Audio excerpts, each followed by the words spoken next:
Recording now. I'm here with Paul Angone. Welcome to the show, buddy. Hey, thanks for having me on, Charlie. We've been talking back and forth about Colorado and Pennsylvania and technical glitches that we're experiencing. So we just met a couple minutes ago, 5 minutes ago. But as I just said, prior to hitting record, I know about you. You were referenced to me, and I just thought it looked like really interesting content matter. And so I want to have you on the show. So Well, thanks for having me on. Hopefully, I don't greatly disappoint you in the I don't. process here. No, man, I don't think so. I honestly, I don't interview people that I'm not interested in, or it would be faking it. So I'm genuinely Sure. interested in. You have a new book coming out. You've written several books, but your focus is a younger crowd, and it's kind of older than the students that I work with. But it's a really interesting time of life. So I guess why don't you talk a little bit about your focus, what your books are about? Yeah. My whole passion, my whole career for the last, over a decade now has really been focusing on that college student to 20 something, early 30s time of life. Basically, that time where you climb all those steps, you open the door to the rest of your life. And then, like most of us realize, we're not exactly stepping into our dream job or our dream life or whatever our expectations are. Instead, we feel like we maybe ended up back in the basement with a bunch of locked doors and dark halls. And it's like, what do I do now? Kind of that, oh no feeling. Yeah. That's what I focused on mainly because I felt like such a failure in life. I felt like I was blowing it. I felt like I missed my chance. I felt like everybody was successful but me.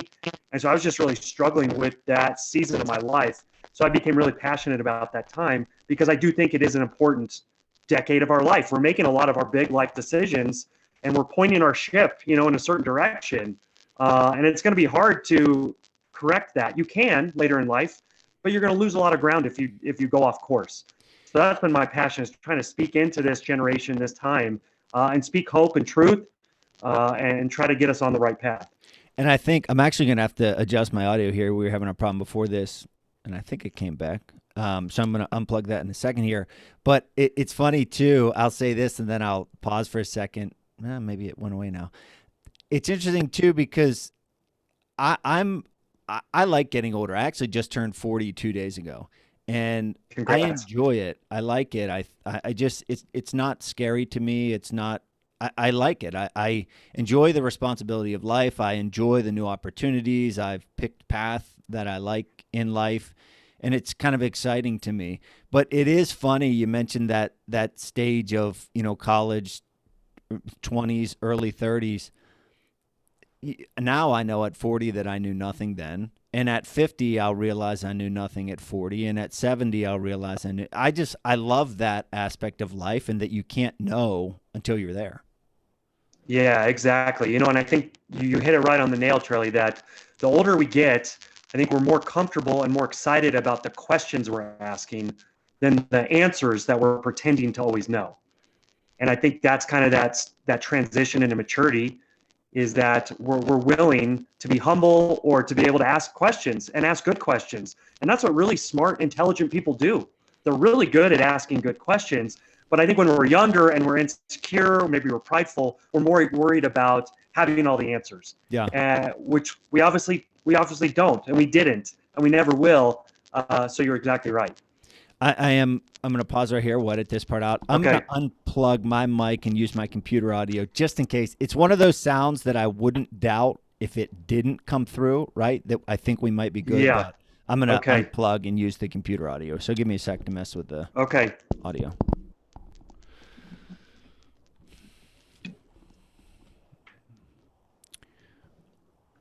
All right, check. All right, can you say something, Paul? Hey, this is Paul. I'm talking back into the mic. Do you hear static? Or you? I do. Yeah. So Should how? I What? unplug my stuff in? Yeah, maybe. That might be Should I it. go to? Let's see. Yeah. No, I don't hear Unplug. Okay, let me shoot. Okay. And there's no real rush. I mean, take your time. Okay. So I'm speaking, I think, in my computer mic now. Yeah, and Speaking I to my don't. computer mic. Is the static gone? That was totally me. Yeah. Yes. It was for Does that whatever. sound Yeah, I don't hear it now. okay, or is Yeah. we're good now. And if it messes up again, I'll just mess with mine Okay. and we just go. All right, so we're back.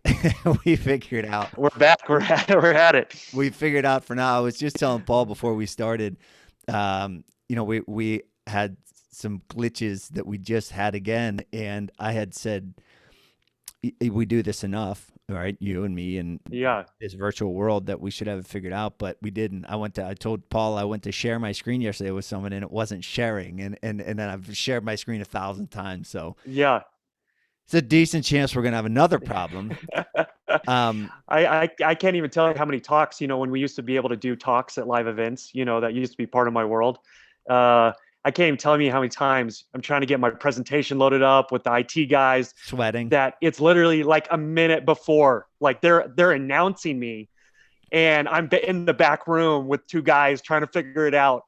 And I'm just like, if I go up without it, I go up without it, and then all of a sudden, just like 30 seconds before a click, The you're on. the worst one I ever had, I was doing a school, and it was a big school, and there were, I think, 1,200 kids in the auditorium, Yeah. and it was 10th through 12th grade. And I had said, like, prior, can we do this rundown, make sure all the audio is correct? And we Uh-huh. didn't. And then so I have this highlight video I show at the beginning, and it's a really Yeah. cool video, but the music is I learned a huge portion of the coolness of the video, and there was nothing, and I lost them. I lost I couldn't get them back. I was sweating. It was terrible. You only have about a minute with that crowd, and And they then were out. you lose them quickly. That's Let's talk. Like I said, I'm getting to know you now on the fly here, but talk about professionally your actually your upbringing, and then your early professional career, and then kind of how you got to the point where you're at now.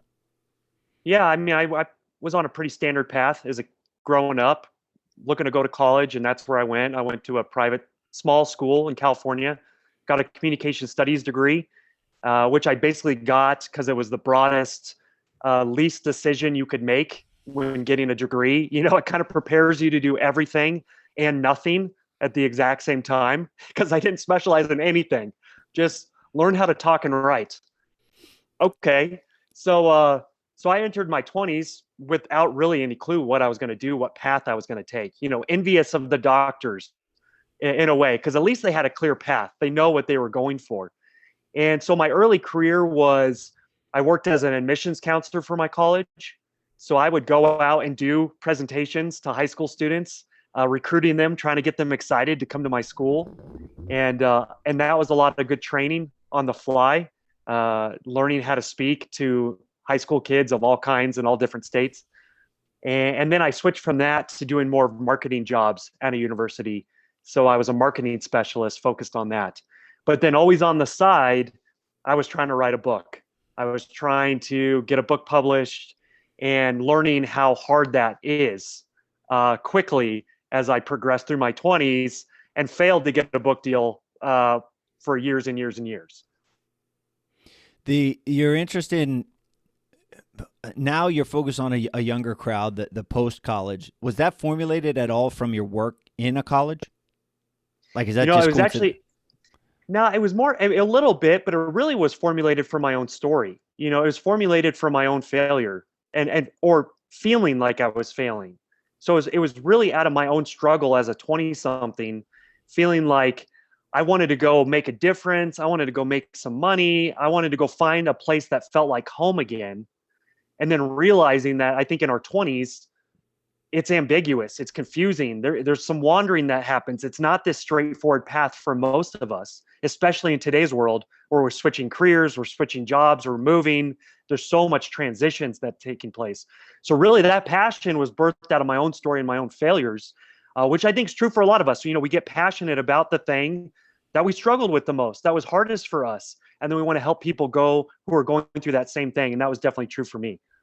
One of my favorite things you said, explain that story, was it was the least decision you could make. And I Yeah. think, for me, I have a board over there where I wrote things for 2021 that aspects of me that I want to change or adjust, et cetera. And one of them just says make a decision, because I used to not be indecisive, and it's very weird. It's like I'm selectively indecisive. You know, when I decided I wanted to leave teaching to fight, there was no decision. It was boom, do it, period. There was no indecision at all. It was just done. But then, like, what should I eat, or what do you want to do? It's just so much. It drives me crazy and wastes so much mental energy. So, in your Yeah. work with 20 somethings, early 30s, is that so? There's a lot that we'll talk about: anxiety, depression, just a lot going on with young people now. But is indecision one of those things, or no? Oh yeah, totally. I mean, I think we're drowning in options right now. We're drowning in choices. I think for a lot of people, where you see, especially online, social media, your friends, you see what everybody is doing. You see all the different paths you could take. And it's like going to the grocery aisle and seeing all the different cereals. There's a million cereals. It's like, which cereal do I buy? And like you said, that can be a hard decision to make. And it's something as simple as, what cereal are you going to buy versus, you know, what life are you going to live? What career are you going to work? And I think there is so much fear, and we talk about FOMO, fear of missing out. I hate these acronyms. They're so annoying. But I think this generation, I think it's real. There's this real set fear that I'm going to miss out on something. And so instead of making a choice and charging forward, I'm going to kind of stay in the in between. I'm going to stay in the ambiguous. I'm not really going to commit to anything, any person, any place, any career. I'm just going to kind of stay here, which, as we know, that's, you don't make any progress that way. You don't learn, you don't grow. And you got to, I say in my new book, I have this new book, 25 Lies 20 Somethings Need to Stop Believing. And I say in this new book that I feel like miracles, they favor forward movement. Like miracles, like open doors. You can't Yeah. get to the open door if you're not moving forward. And like that, the luck is preparation and opportunity. It's not a thing. Like you've got to do the thing to make it happen. It doesn't just appear. Yeah. You mentioned your book or you mentioned books, publishing a book, and that was an interest of yours. Before we Yeah. get into publishing books, your new book, et cetera, the success of your books, because that's another something I want to talk about. Why did you want to write a book? Like early on, what was your first kind of initiative thought of, I want to write a book? Yeah, again, it was kind of that it was that career exploration for me.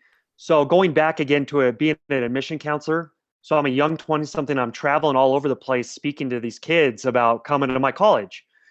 And I'm telling all these stories. I'm trying to get them hyped to come to college. And then I'm going to my rental car, driving by myself to my hotel room, eating by myself.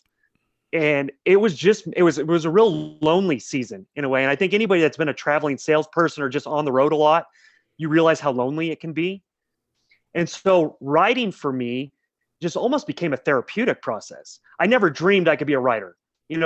Classmates of mine that were in my English class, they would have probably they would have said, there's no way Paul's going to be an author. That's way too lofty for Paul. And I didn't think I could be. It seemed like something smart people do. But as I started writing, it was this therapeutic process of why am I struggling? What is going on with me? And I just had to ask myself a lot of questions and get it down on paper or computer. And then as I started going through that process, again, just taking a step, not even knowing where it's going to go, but taking that step, I started being the friend that other people would reach out to and say, hey, Paul, I'm really struggling. Or, hey, I'm depressed, or I'm anxious. I'm living back with my parents. This is not going how I thought it should. So I started realizing that my internal feelings were tapping into a bigger problem. And that's when I thought, well, maybe this just should be a book. Like I can't find a lot of books like that. This seems to be a big problem. Why aren't we talking about this on a collective level? So your first when you started writing, that was basically just journaling, like self-reflecting writing, and then you connected with people in your life, and then realized, whoa, some of the things I'm thinking, they're thinking. This is bigger than just me writing for myself. Yeah, exactly. And I also had this feeling of I want to go speak on stage, like, and speak my own content. How do I trick people? This was my thinking as a 20 something. How do I trick people into thinking I should come to their stage? That I'm the expert. Well, maybe if I write a book, like that seems like a way that people do it. So there was also that feeling of, I want to go speak. I want to have that be a part of my career. So I'll write a book first as a way to build that platform. And again, I just foolishly thought it might happen in a year or 2 years, not 10 years of the grind of trying to get that book published. Yeah, something I was thinking, and we will segue into the book publishing because I've written two books, but they're both self-published. So I'm curious your journey of getting a book published. But I was thinking, interestingly, whenever you mentioned being an admissions counselor, I don't know everything an admissions counselor does, but you mentioned going to schools and speaking why they should come to your school. So I would assume whether you call it a presentation, a spiel, a whatever, you were really honing your crafts as a speaker kind of before you became a speaker. Yeah, exactly. And I think that's such an important lesson, I think, for anybody to learn, but especially younger people. I mean, high school students, college, 20 somethings, whatever, is that whatever job you find yourself in, a lot of times it won't be your dream job. It can't be. You're not going to just step into that role that you felt like you were meant to live. But what can you learn there? What can you hone? What can you become an expert at? Even if it's just one thing, even if you hate most of your job, but there's just one thing, there's one part of your job that you really love and you gravitate towards. Well, how can you get more assignments at that job? How can you get more projects? How can you hone that skill so you can leverage that into your next role? And you're right. And that's what I was doing. And I didn't really realize it at the time, but I was honing a craft. I was learning a skill that is a skill, and it is tough. Most people are pretty terrified to get on stage. I know me and you both do that, Charlie. And I'm still scared. Don't get me wrong. I still have that adrenaline. The times that I'm not scared are usually the times that I bomb the worst. When I think I've got it and I'm this great speaker, that's when I usually bomb. But it was hours. It was kind of that old adage of, how many hours, 10,000 hours, whatever it is that it takes to become an expert at something. I was learning that and getting paid to do it. So I should have been more thankful than I was. I didn't have that perspective necessarily as a young 20 something. Yeah, that's interesting, and it's something I take for granted the things that I do, right? Like I just work out and I read a lot of books, and I just take it for granted. I don't stop to think that that's a unique behavior or an abnormal behavior. I just assume everyone does it. Like fighting. Fighting to me is very mechanical. You do it. A lot of people think it's crazy. It's like, well, yeah, well, I guess maybe it is a little bit crazy. But the being on a stage and understanding, I appreciate listening to comedians talk about becoming a comedian. And one of the two separate lines of thought here. One, referencing what you said, the skill set. Like there's a skill set involved. There's your body, your mannerisms, not being too fidgety, allowing enough break after you talk until you say the next thing, knowing what lines create emotions and allowing those emotions to settle. Like there's a lot of nuance that goes into it. And then the second part of that, and you can comment on either or both, you mentioned that when you bomb the worst is when you don't get nervous. Comedians bomb on a regular, like solid comedians, world famous, bomb regularly because they got to work out material. And Yeah. it's crazy to think that, like, whoa, Dave Chappelle's joke might not be funny. What do you mean? Yeah. So talk a little bit about that, learning the ropes of speaking as you were doing it for your job.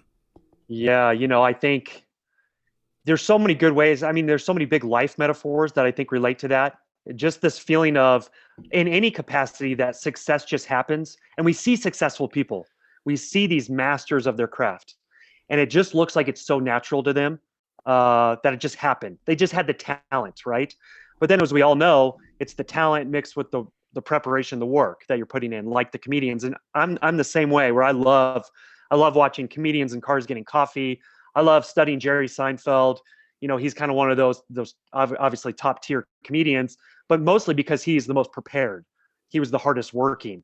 And they joke about, while all the other comedians in the clubs were going out and getting drunk and doing drugs, Jerry was leaving the set and taking notes and going back home in his Volvo or whatever.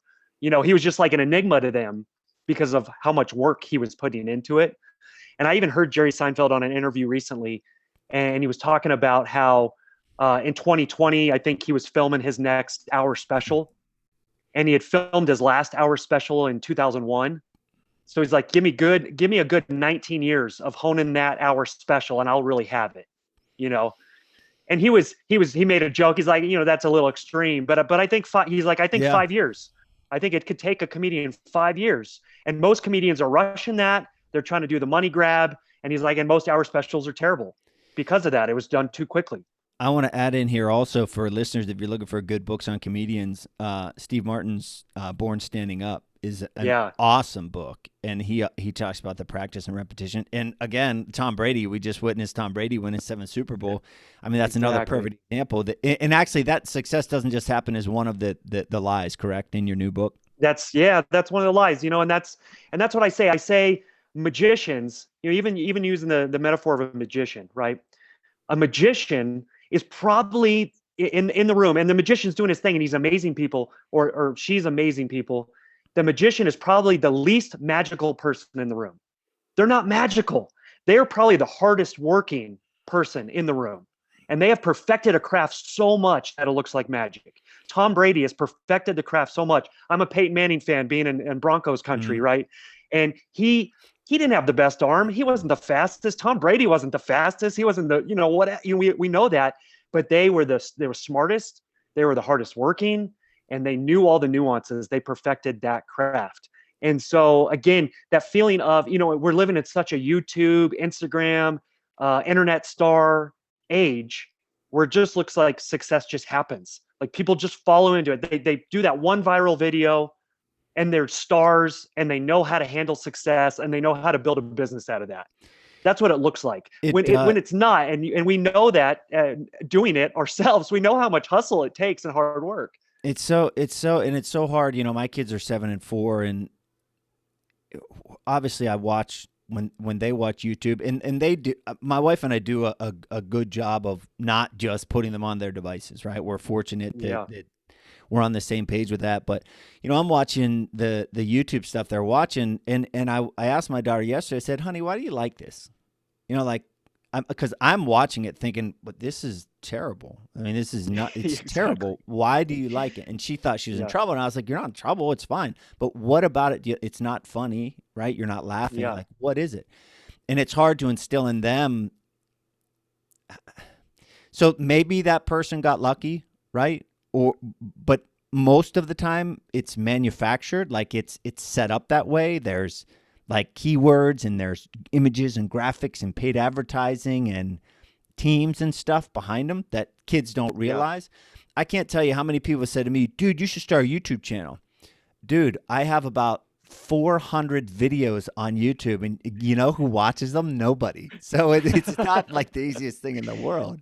I hear you. And it's I'm in the same boat. talk about the as it would relate to young people, 20 somethings, 30 somethings. Talk about sustainability, because also that I don't want to call it luck, but that image of YouTube stardom or TikTok stardom, it's very hard to sustain for the long Yeah. term. So talk a little bit about that as you interpret what I'm saying Yeah. to younger people. Yeah. I'll filter the question through my own story a little bit in what I've referenced, in the sense that it took my whole 20s basically of of getting rejected. And I was trying to get a book deal. It's a whole long story, getting an agent, Well, the whole game of trying to get a book deal. talk about that, It, because I think it's important yeah. to know So the work. Yeah. So basically, I lucked in. I had some chapters of a book I was writing, and I lucked into getting an agent, because typically you can't even get an agent if you don't have some momentum going, if you haven't built a platform. So in that way, I had a friend who introduced me to an agent, and they took a chance on me. But the problem was we started going to publishers, and this is over a couple years. So I'm working on proposals, I'm working on the chapters, I'm working on all this stuff. And we're going to publishers, and publishers are saying either, "Hey, I don't think this is a good fit. I don't like the book. I don't like the concept." Or, "Hey, I like this book. I like you. I like your voice. I think this could be a best-selling book, but we can't take a risk on you because you're a complete unknown. You got to go build a platform. You got to bring the audience to us." And that's basically what publishers are looking for. They want you to bring the audience. And that's the world we're living in. They're not going to take a chance on a life-changing book, and I struggled with that. I struggled with the business reality of their decisions and the passion that I was feeling behind my book. So that's when, in my mid 20s, I actually got rid of my agent. I ended that contract, and they were the only thing I had going for me. But I just knew I had to start over and go a different route. And so that's when I went back and I actually got my master's degree, and I launched a website out of my master's degree called allgrownup.com. GROAN, like you're groaning in pain, allgrownup.com. And that was my strat. I was just like, well, I'll start a site and I'll start trying to reach my audience with this message. And so then I just started working and grinding on that website and doing that for a year, 2 years, slow progress, slow momentum. And I'll wrap up the story here because it's getting too long. No, it's But not basically, getting long because I'm I'm living what you're talking about. So I'm yeah. super So interested. you know what it's like. So basically, at 28, 29 now, and I'm working jobs. This is while I'm working full time. It's not like I'm able to focus. It's not like I have this money, this bank account from my parents or something that I can just chase my dream without also having to pay the bills at the same time. So I'm working in recruiting, I'm working marketing full time, and I'm just trying to do this site on the side at lunches, early in the morning, late at night, just every free second I can. But at that point, I had been married, I have 2 kids, and just time was so limited. Time was getting so shrunk that my wife, who had supported me for so long, about basically 9 years of trying to get a book deal, basically said, "When's enough enough? Like, when do we just got to pull the cord on this?" And I knew she was right. Like, I knew it was kind of getting close to that time. So I basically threw one article out there called 21 Secrets for Your 20s, a list, just kind of condensing a lot of things I'd written over the years and condensed it into a list. And then that article went so viral, it was crashing my website a few times. It started spreading like wildfire, getting shared millions of times. Radio shows were picking up. I mean, it just started this kind of crazy movement. So I did have that spark, right? I had that tipping point moment, and it came in this article that I'd written. But there was 8 to 9 years of foundation under that spark. There was so much kindling, right? There was so much wood that I'd gathered, this dry, dead wood that had literally died. And so that spark had a lot to light. And so when the viral movement happened, I had a foundation to kind of hold it, Hmm. to hold the success. I'd set the table. And that's what I tell 20 somethings a lot. Like, success in your 20s is not about enjoying the feast, it's about setting the table. And so I was doing that. I didn't want to do it that way. I felt like I was failing, but I was actually, that was the way to set up an actual foundation to build off of. Yeah, I love that story, and I want to actually talk about the kind of the details or the specifics. You're talking about the website and working on the website, and in my mind, I'm thinking, all right, what does that actually mean? Does that mean making Sure. a blog post on your blog post page and then putting it out there? Are you sharing it? Are you doing SEO? Like, what are you actually doing with the site? Yeah, I think maybe a good thing for all of us to hear. I just started it without any idea how to do it right. And I think that becomes that level of entry for some of us where we're like, well, I got to have it all figured out before I start. I was the other way. I'm just like, I just got to start and then start learning as I go. So for me, I got a website up. I went to one of these, crowdsourcing websites where you can find a programmer, find somebody to help you with design, because I didn't know how to do any of that stuff. I know now a lot more, but I didn't know at the entry.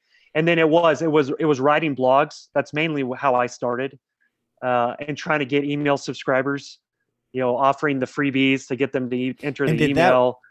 Where would you post? And this is like I told you before the show, I'm interested in this stuff because I live this every day. You Yeah. write a blog post, you hit boom, nobody reads it. Where are you putting it for people to read it?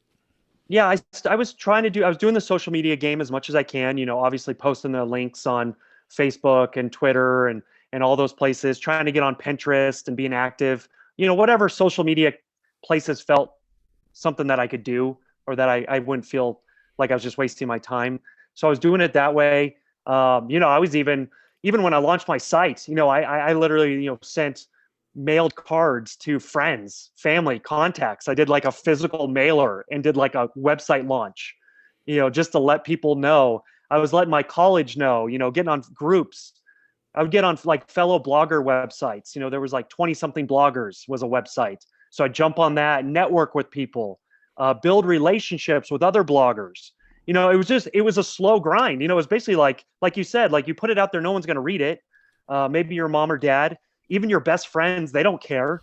usually your closest friends could care the least, That's right? my They could favorite. care the least, and it's so weird and it's discouraging for most of us. You're like, hey, you're my buddy, for the last 15 years, and you won't just share my one blog or my That's one podcast.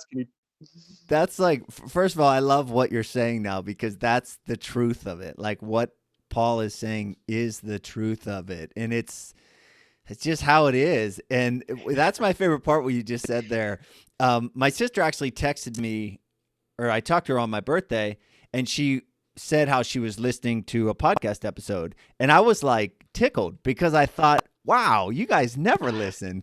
And I genuinely cared. I genuinely was excited, because Yeah, if you can yeah, get your brother, sister, aunt, not even your aunt, because she's probably still being kind, but like your friends to listen to your show or anything, that's yeah, legit, because they don't care yeah, that they're listening to it because it's good. And that's like, yeah, wow, that's nice. exactly. And I think that's good for anybody that's on the journey of chasing something bigger, some dream, something harder. And I call it kind of Mount Everest syndrome. Uh, let's say you were going to go climb Everest and you're starting to tell your friends about it. Obviously most of your friends would say you're crazy, and they wouldn't care. They would say, oh, that's just Charlie being Charlie, or Paul being Paul, whatever. And then you're training for it. Flash forward a year, 2 years, whatever, and you climb Everest, you get to the top. And then you come back down, right? Then all those friends that didn't care, all those people, all those acquaintances, now they're throwing parties for you. Now they want to have everybody over and celebrate you because you did it. And I think that's natural. I think that's natural human behavior, is that a lot of people won't understand and support you on the long grind journey. There's a few people that will, and you got to hold tight to those people, but don't be expecting most people to understand, because they won't, and they won't applaud you. They won't encourage you. They won't come to your book signing. It'll be 3 people at your book Mhm. signing. And that's just how it is, until you kind of have until you kind of showcase that there's something going, and then they want to jump on board. And that's what the bandwagon is for, right? That's why we have a lot of bandwagon fans, because that's human behavior. But I think just expect it. And if you expect it and kind of come to grasp with that, it makes the journey easier, because then you already know, hey, most people don't care. So if I fail, if I succeed, like, they're not going to care one way or another. So I can just do my thing and do it the best that I can, to my ability. And this is such, and I do carry some naivety here, because I haven't read your books. I just found out about you. Is this the content that's in your books? Because I love it. What you're saying to Yeah. me is, I'm thinking right now, oh my gosh, this is so useful and so valuable. But is this what makes up a good bit of the content of your Yeah. that you put out there? Yeah, exactly. I have books like 101 Secrets to Your 20s, 101 Questions You Need to Ask in Your 20s, and then my new book's 25 Lies 20 somethings Need to Stop Believing. So obviously I have that strong 20 something focus. It applies to Does 30s, 40s, teens. yeah. I mean, half my reviews on Amazon are actually from parents that have bought the book for their kid, and then they say, "Well, I wanted to read it before I gave it to them to see what this guy was saying," and then they're like, "This spoke to me as a 50 something," because it's really about anybody that's going through those confusing times of transition or change. And I just focus on 20 somethings because it's just a prolonged season of transition and change. But I think all of us, right? We're all going through transition and change, especially now. I mean, the whole world is in we're just on that teacups, right? Just spinning around every day, trying to get our focus, our bearings. And that's what I write, especially in these 25 lies book, where I'm taking 25 lies. Like, the lie number one, success just happens. Well, and I break that down. Or I missed my chance. That's a lie that I hear a lot of 20 something saying, like, I've missed my chance. And I'll even tell a quick story in the book. And I love bringing history into it. I love bringing other people's stories into it, give some perspective. But I tell a story in my book about this 20 something who was going to be in a metal hair band, hard, heavy metal music. And he was there with his buddy, and the front cover of their album is them in like a meat locker. It's all dark, and they have these like huge hunks of dead meat next to them, like trying to look as hardcore as they can. And they launch their heavy metal album, and they get signed. I mean, so they actually get signed by somebody, and their album goes, and it totally flops, totally fails.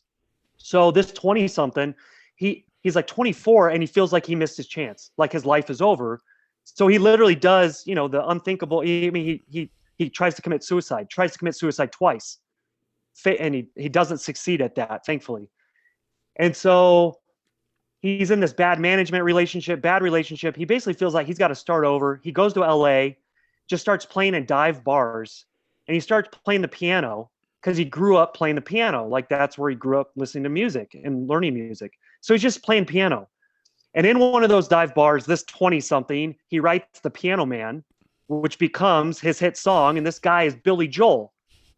Yeah. And if anybody knows Billy Joel's music, I mean, he's older, maybe not for the younger crowd, but I mean, Billy Joel has sold more albums than Madonna, more albums than Michael Jackson, I mean, Bruce Springsteen. Billy Joel is like top echelon. And no one could think of Billy Joel playing heavy metal music, but that's where he felt like he blew his chance. When really he was just on the process. He was on the story, and he almost committed suicide over it. Like we almost didn't know the hundreds of amazing songs that Billy Joel was going to write if he was successful at committing suicide. So I try to speak into that because there is so much hopelessness and despair and fear and depression, anxiety around these lies. So I'm trying to speak the opposite, to just say, hey, look, here's my story. Here's all these people that have failed. Here's how hard it is. Like, it's okay. We're all in this together. You're not alone, but there's hope there and there's truth. I love it. And I had chills when you're telling that story. And I really, again, I'm just meeting you and hearing you talk for the first time, but I love it because it's evident to me. I think it's pretty obvious to anyone listening that you're really into this stuff. It's a thing that you're really passionate about. Mike Rowe wrote a book. I forget the title off the top of my head. It's the same as his podcast name. But anyhow, he has a lot of stories, like you just said, about people like that. And it's crazy stuff. It's an awesome book. So just Google Mike Rowe book if you want to listen to it. Something you said also that is so true. You said that 20-somethings or 30-somethings, but the parents leave a lot of the reviews. I have an online school called Spaniard School, and I created it initially with the intention of podcast listeners. And then I realized, okay, actually, I'm going to start marketing this to schools because it's a great add-on to what I do. And it's the same way. The videos, modules I make, I'm talking to middle schoolers, but I'm talking to you, Paul, right? I'm talking to the insecurity that you have, or the goal challenge, the challenges of pursuing something that you have. Like, a lot of this stuff, we can say it's for this group or that group, but so much of the stuff is universal. It's across the board. It works. Yeah. If you're honing in on and you're touching on some truth carries, truth fits, truth carries across cultures. And that's something that blows me away too, Charlie, is that I've had books translated into other languages. I've had bootleg copies. I have a bootleg copy of 2 of my books in Iran.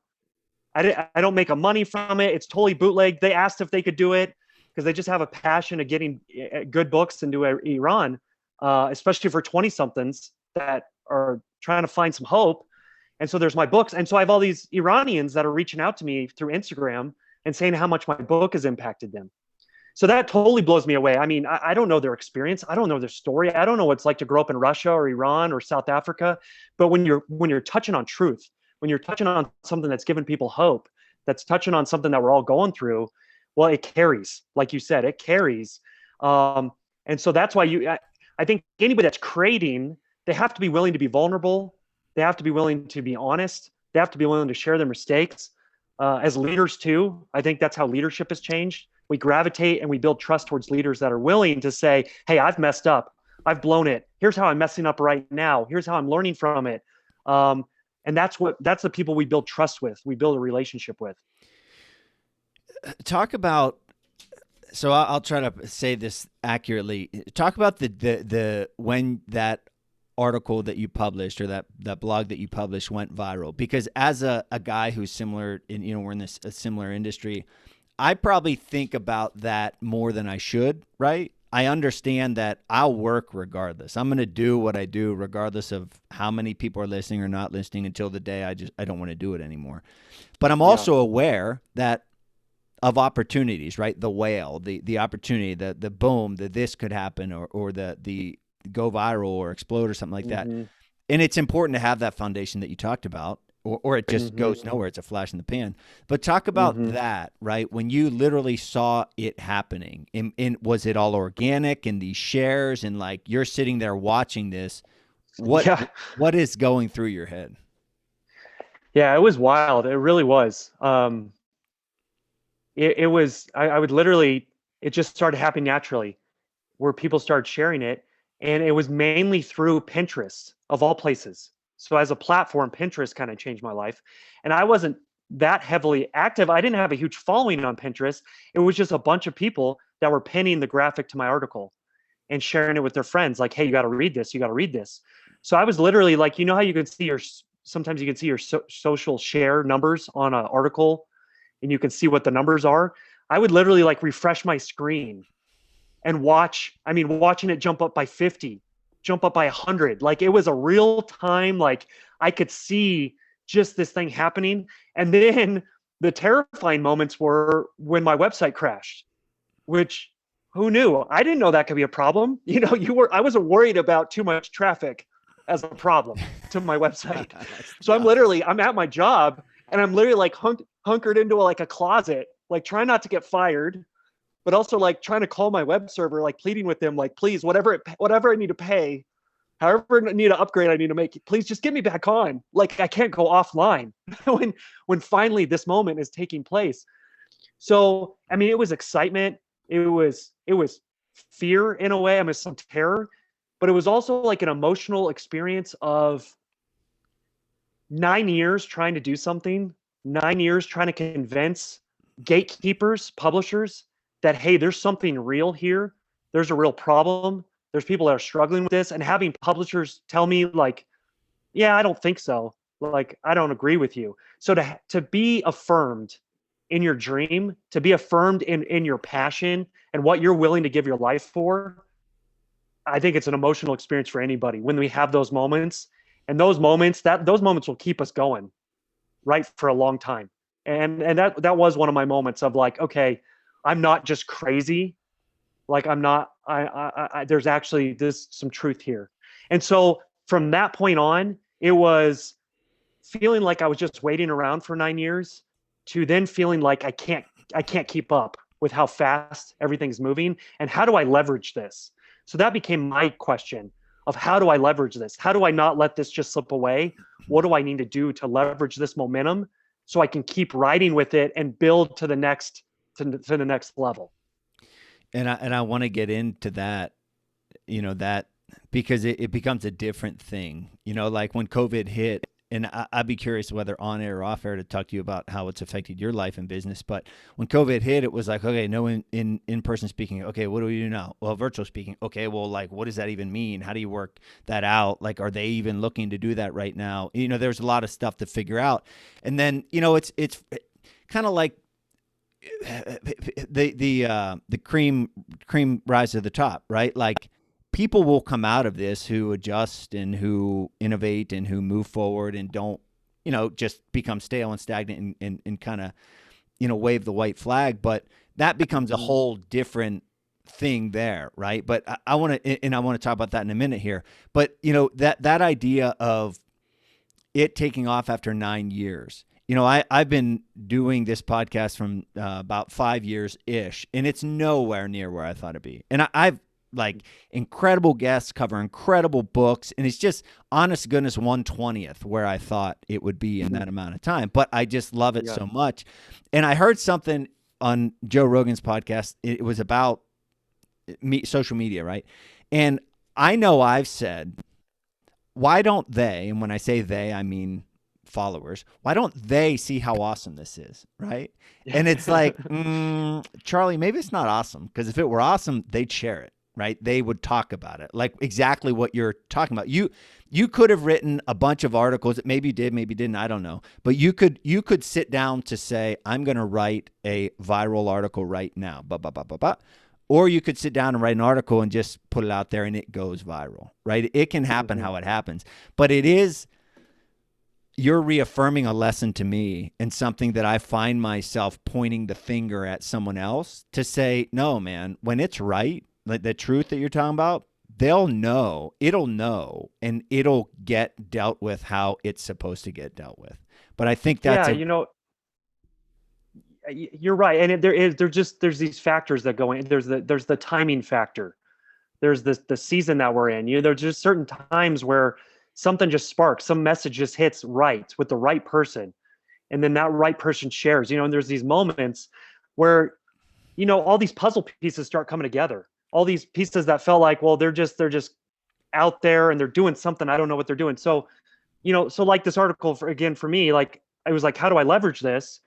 Well, now because I'd been working at it for so long, and like you, Charlie, where you've made a lot of good connections, it was a blogger friend who had been published by a publisher that then said, "Hey, I think my publisher would be really interested in what you've been building and the momentum you have. Let me just introduce you, so you guys can talk."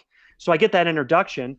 For Jeff Goins, he helps writers. He's a great writer. He's a friend of mine, but he's kind of who helped leverage that into, hey, just talk to this publisher.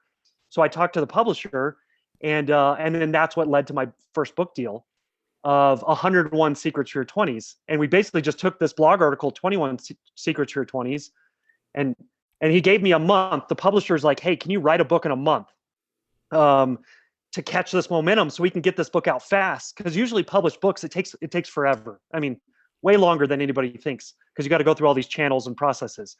But this publisher was great because they were like, let's do it fast. So I basically had a month then to write a book, so again, long story, but I did the book, I got the book out there, and then started going, and I quit my job at that point and started going full time towards being a full-time author and speaker without necessarily the money to back it up. It wasn't like I got paid $5,000. I'll be honest. I got paid $5,000 on my first book advance. So that wasn't going to change my life, but it was at least that step to where I was like, okay, I can build around this. I can leverage this. Now, how do I leverage this book into something bigger? How do I start making a business around it? And so that's when I started doing that, gosh, way back in 2013, 2014. So I've been full-time now for about 7-8 years. I want to hit pause, backtrack a little bit, and then I want to get into that because you have not a lot, maybe, what do you have, 4 or 5 books? This will be my 4th book coming out. All right. So you have 4 books, and there again, when you referenced to me, Blake recommended you to me, correct? Yep. Yeah. And so I went to Amazon. I thought, wow, this guy's got several books. Okay. Wow. This guy's got several books with a lot of reviews. That says something, right? So I want to get to that, right? The book publishing, the reviews, etc. But I want to backtrack a little bit. I know, when I was coming up fighting, I was just trying to get to the UFC. That was the thing. I want to get to the UFC. And then right before I got to the UFC, I was offered a contract with Bellator, and it was a contract worth a lot of money. If it ended up well, and it was worth not a lot of money if it didn't end up well. And so I was like, oh my gosh, this possible money. Oh, wow, the details. Whoa. Yeah. UFC was the same. You want to get to the UFC that you don't even think twice that when you get there, you might be like, whoa. So when you get to this moment, right, and then you agent, publisher, deal, were you like, whoa, like what? So I just watched A Star Is Born yesterday, 2 days ago for the first time. It's like you get a contract and then there's rules, regulations, this, that, the other thing. Was that hard for you, overwhelming for you, or was it smooth for you? Yeah, that's a good question. Yeah, and to touch on something you just said is that when I got my first book deal, I didn't have an agent. So I didn't go back and get an agent. So I just hired a book lawyer to help me look over the contract, but I didn't have an agent broker the deal for me because I built enough momentum and a strong enough home base that I didn't necessarily need an agent for that book. I was just able to connect direct with the publisher. And that's an interesting world that we live in, that you can build your home base strong enough that you can get those opportunities. It was definitely, you start learning a new process. The publisher I went through, they're more on the conservative side of things. So even just the editing process of the words I was using, I'm not an extreme writer by any means. I'm not like a shock person. But some of the words, I just had to go through that editing process of taking a lot of this language out.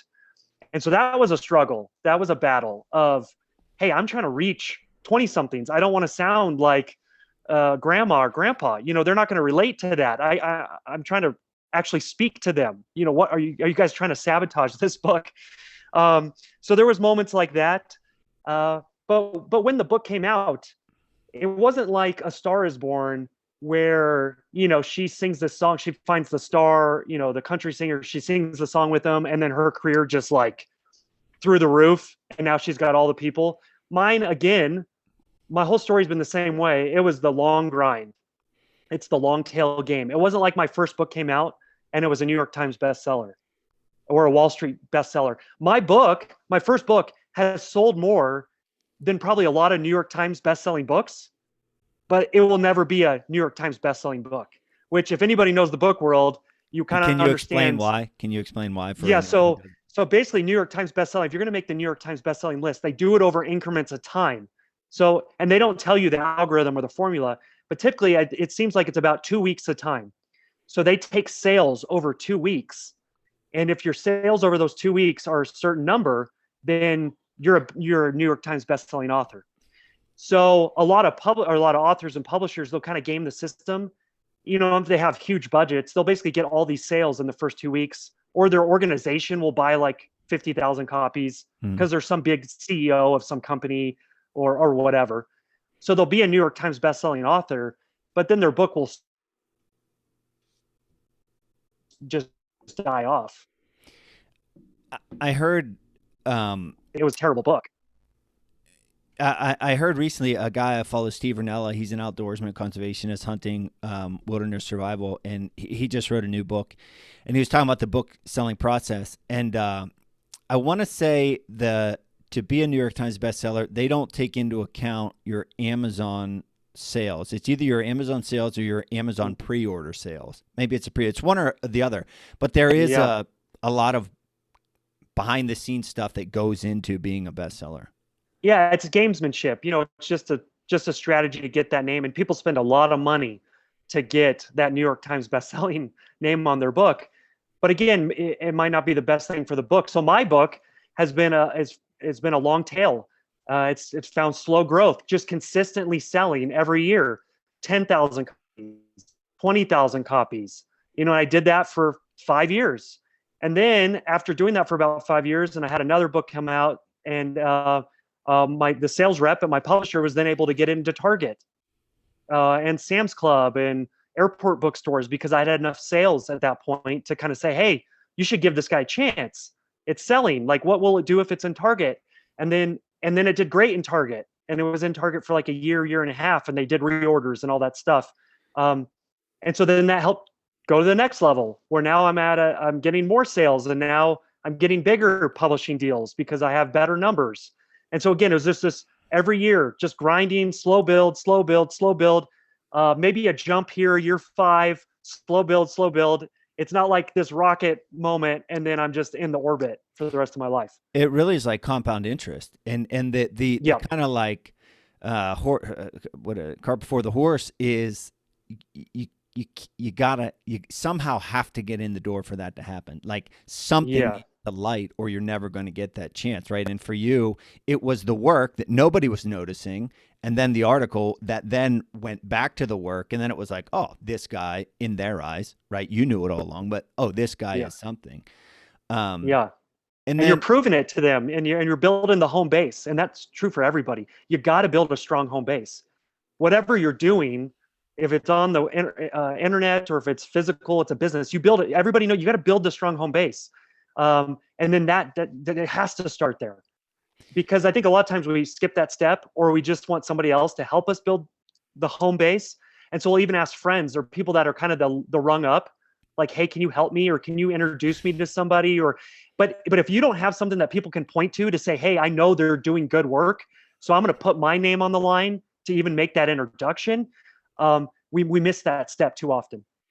Yeah, Ryan Holiday, I read the book a long time ago, but it was called, I think, Perennial Seller was the name of the book. But what you're talking about now, like that what you're talking about now, it like gets me all like amped up, because that's to me, as a creator and a whatever, that's it right there. That's the championship, building like quality products that withstand time and are built on a foundation. That's exciting to me, and that's what kind of inspires me to do what I do.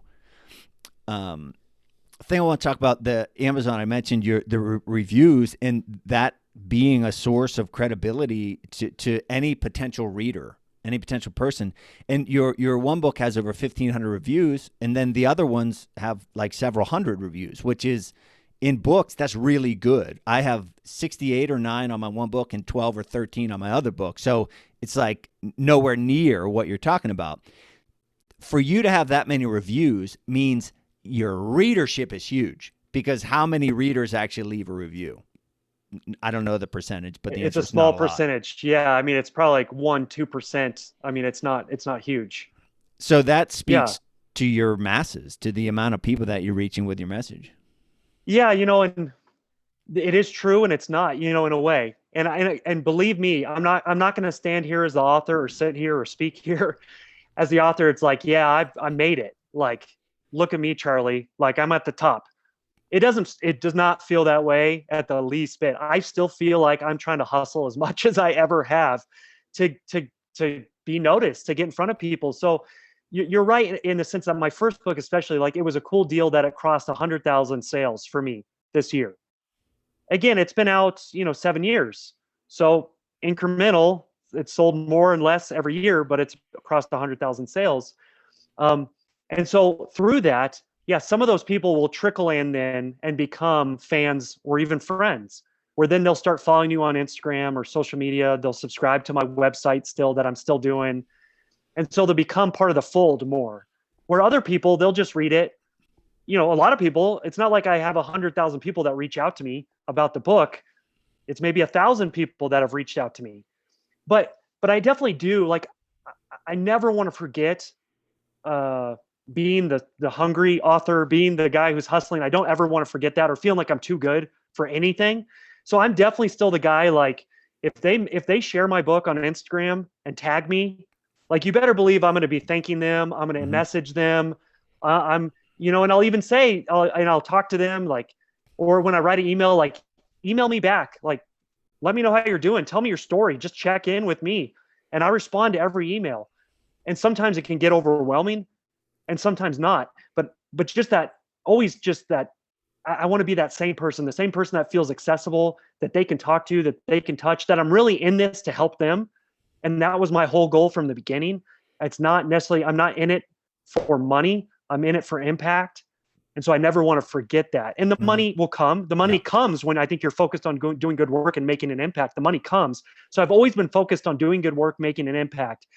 I'm not the strategic businessman that then says, yeah, and how can I make a ton of money off all these people? I'm not that great at that part. I love making impact and working hard at it. Yeah, and you're right. You're nailed it. The money comes after the impact. What are you leading with? Are you leading with Mm-hmm. good and kindness and love, et cetera, et cetera? Or are you leading with, like, how do I make money here? And it's Yeah, how do I do the formula? How do I follow this person's system to do the formula for how they're going to build this massive course or massive whatever, all this stuff that we see about, which again, it only works if you got, again, the strong foundation, the passion, the meaning. You're solving a problem, is your base, is your foundation.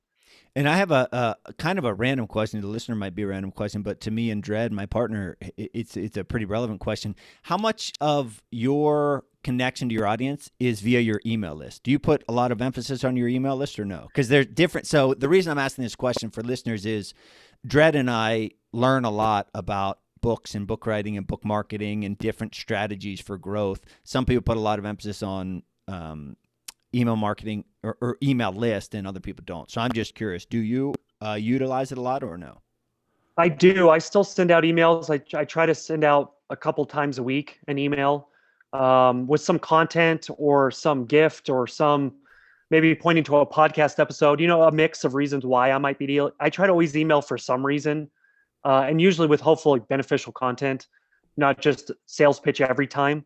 Um, but so I do utilize it. Now I think it goes up and down whether how effective it is or how much response I get from it.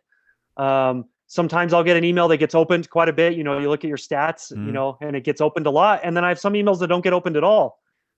And I'm still learning. I'm still like, what was it the time? Was it the day? What was wrong with my subject? I'm still learning, like, why? Well, what am I doing wrong? What am I doing right?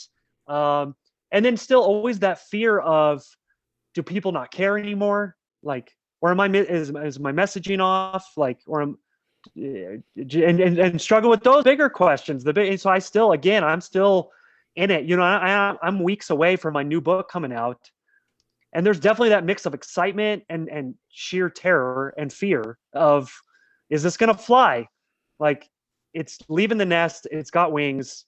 I got to kick it out of the nest. Yeah. Is it going to fall face first to the ground and never get back up, or is it going to fly? Is it going to be winged? Is it going to be trying to go? Is it going to be wounded? What's going to be the story? I don't know. But I do email as a way to try to connect with my audience, and then obviously the social channels too. I just launched my podcast a few months ago. I'm a newbie at podcast, as a way to try to speak in a different way to my audience. So, and I'm learning that. So I'm learning that new skill that you've mastered, that you've been doing for 5 years. I'm just jumping in on that as a newbie with everybody else and their mom and dad who's like, oh, you should start a podcast.